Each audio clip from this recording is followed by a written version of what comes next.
Magandang oras po sa inyong lahat. Meron ako ipapakita sa inyong bato na kakaiba ang hitsura at mayroon talaga siyang magandang style sa kanyang pagbabato. Marami siyang guhit-guhit oh. Ayan oh. Oh. Marami siyang guhit-guhit.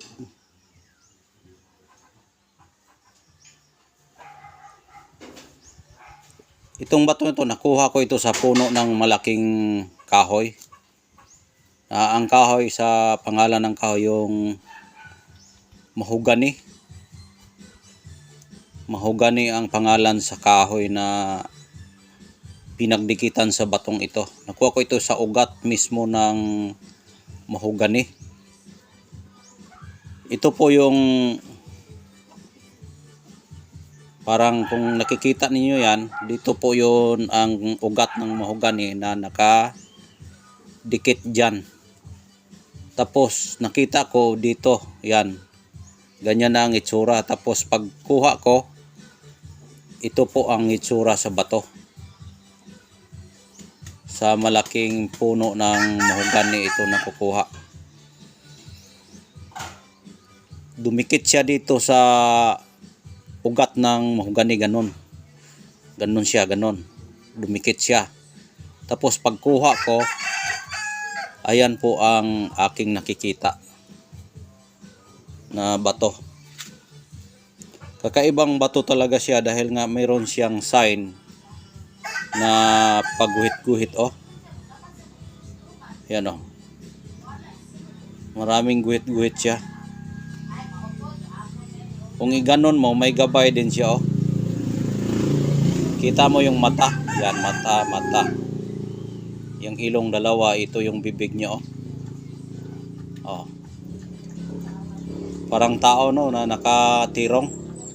Ito yung kalo niya, ulo oh. Ulo niya na nakatirong. Kabandana sa buhok. Oh. Yan po ang gabay niya. O kung marunong kayong tumingin dyan, mag-comment kayo sa baba kung ano ang nakikita ninyong gabay. May dalawang mata, may ilong, may bibig. Ayan, kung nakita niyo yung nakita ko, mag-comment kayo kung ano ang nakikita nyo. Ayan. Tapos kapag iganon mo, oh, yan ang meron siyang maraming layer na guhit-guhit oh. Yan. Mayroong gabay talaga itong batong ito. Hindi pwede ito walang gabay. Dahil nga dumikit siya doon sa puno mismo sa ugat ng mahogany, nakaganon siya. Ibig sabihin, nakaganon siya, kinagat niya yung puno ng mahogany. Dahil nga oh, pag makikita niyo yan, yan ang ano niya, mata, ulo. Tibibig dito yan nakaganon. Oh, kita nyo naman. Oh, kita nyo naman yung kanyang mata oh. May ilong, may bibig siya. Tapos ito parang kalo ng sombrero. Sombrero na yung tirong o yung bandana ng buhok. Parang karamihan sa magsusuot niyan, parang mga Arabo, ganon. Pag ganon. Oh. 'Di ba? Kikita nyo naman, walang oh, kitang-kita nyo. Tapos pagbaliktarin natin, pag ganon, oh, dito sa kabila, oh, ganon pa rin.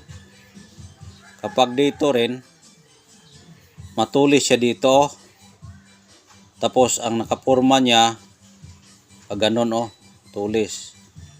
Pag ganon din, ipaganon natin, ipaiba natin ganon, parang ulo ng palo.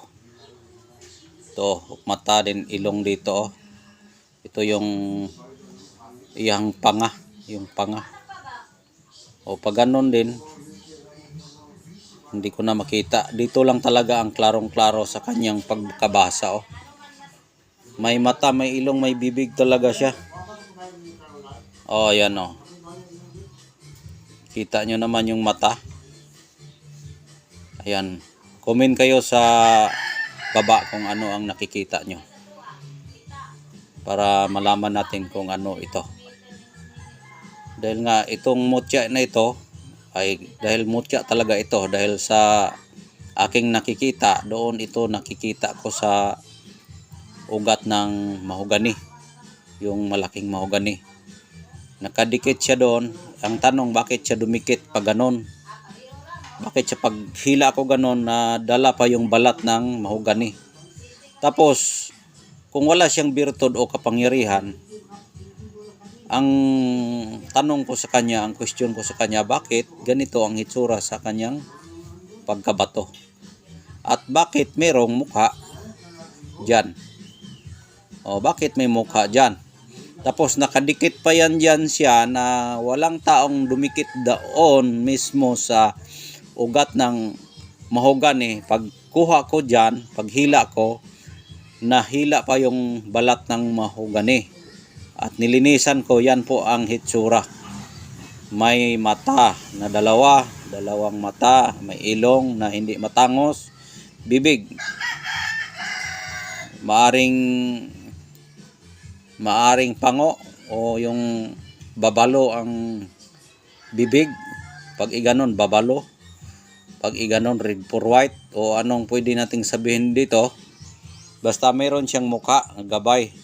May mata, may ulo, may bandana. Pero pag ibaliktad mo, o tingnan nyo, o nakahiga na siya. Pwede natin ipahiga. Style niya, ipahiga natin. O. Yung suwang niya dito, ito yung pilok niya at mata, nakatulog siya. Nakatulog siya. O, pag iganon, nakamata na siya. O, nakamata na siya. Kapag iganon, nakatulog siya. Pag iganon, nakamata. Pag iganon, para siyang ipo-ipo, no? Sa kabila, ganon rin. O, ganon rin. Kapag iganon, may mukha. O, iba may mukha. Ganda. Tapos yung ulo niya, may bandana. May bandana.